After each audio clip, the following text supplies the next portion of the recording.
Hello, thank you for joining me here at Bert's Books. I'm going to be doing a little bit of a roundup of yesterday's purchases, but first I'm excited to learn that there is going to be a book by Garth Marenghi.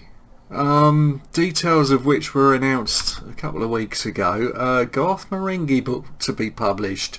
Garth Marenghi's Territory.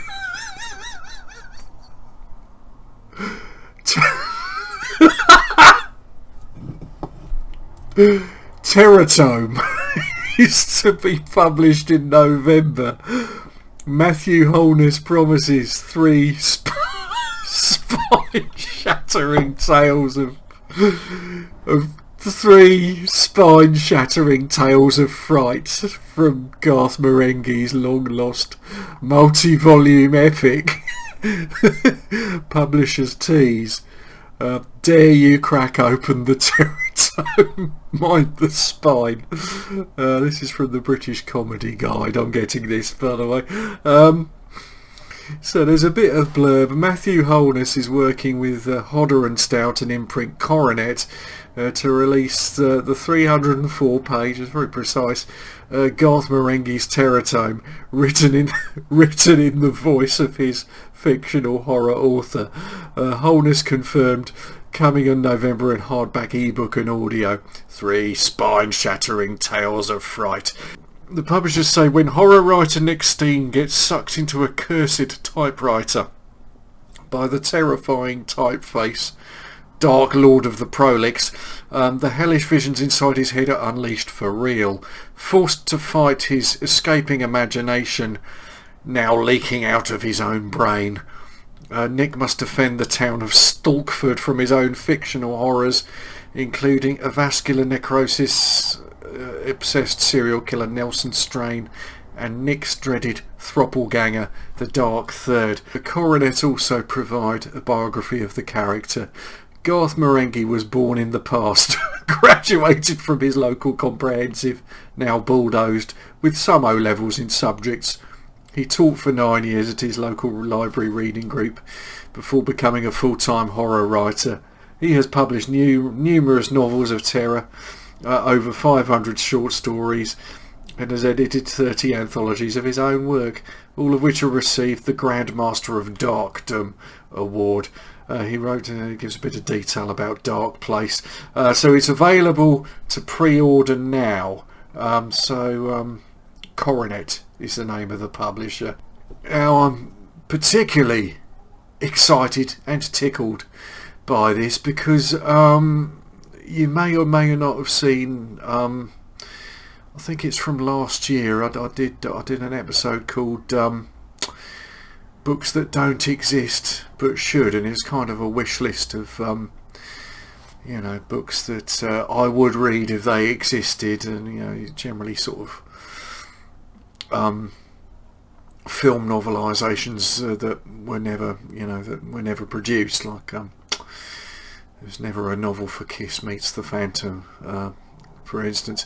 But one on the list was that I wished for a Garth Marenghi book, and what do you know, here it is. So you might argue, or if I was to blow my own trumpet, argue that I anticipated this, which maybe makes me some kind of visionary or a dreamweaver, perhaps. So being a long-term, I won't say fan, but someone with the sort of bad reading habits of the likes of Guy N. Smith and so on, I might well be tempted to pre-order a copy of Garth's book. But anyway, other than that, I had an interesting day yesterday, trying to find what I could second-hand wise across what's open in West London on a Sunday, which is actually I did quite well, although kind of avoiding, I would say, the more obvious outlet in that area. I won't specify who or where that is, but the more obvious outlet struck me as not terribly modest in its pricing. So I sought other avenues and actually came out quite well. So First off, the novelisation of the 1982, I think it was, Arnie film. So this is Elle Sprague de Camp and Lynn Carter. I think Elle Sprague, is that her name? Elle Sprague's wife, I think was also had a part in this, but not, you know, it's a genre I usually not that interested in, but everyone loves that Arnie film, right? Everybody. You can't not love that film. So this is the novelisation of that. Yeah, quite pleased with that. Next up, this is by Robert Gover. Here Goes Kitten. Now, just from the, I don't know anything about this, if it's a series or what. I don't know anything about it at all, but just from the look of it, the kind of design and the what it presents, I just, I think this was £2. I did alright there. Kitten, it must be a series. Kitten is back. The summer seems longer and hotter. Kitten's social awareness has expanded with her bust line. A laugh riot. The New York Times. Anyway, the little flash on the cover promised me sizzling, sensational, sexy. So, yeah, sold. Thank you. On probably rather more serious note, it's a long time since I saw the film, actually. And I know the author more for the kind of, I don't know if you'd call it science fiction, what he generally does, but these kind of visions of the future that he's known for. But J.G. Ballard's Empire of the Sun. Now, I think few people who happened to become guests forgot the experience.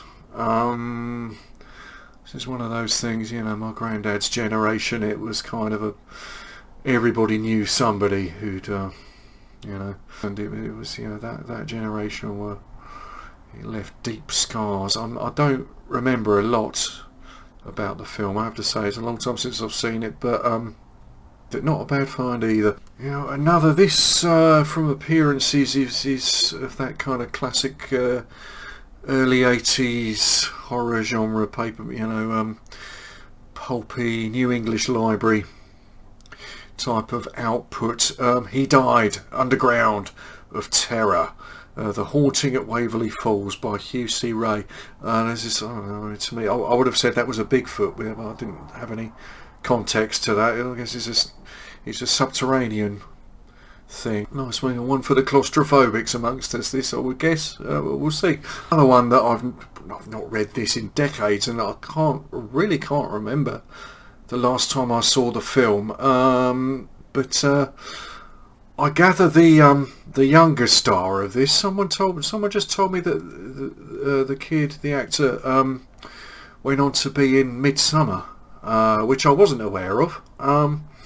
But there you go. Death in Venice by Thomas Mann. Readable in one night. Short novel, but yeah, a troubling study in corruption in a, I suppose, slightly repressed male of a certain age who at a particular point in his life rather loses his grip on his more dubious impulses. Very good book, actually. So thank you, West London. Did well there. That was I think I spent less than £15 there, so not bad going. Anyway, thank you for tuning in, and catch you very soon, I trust.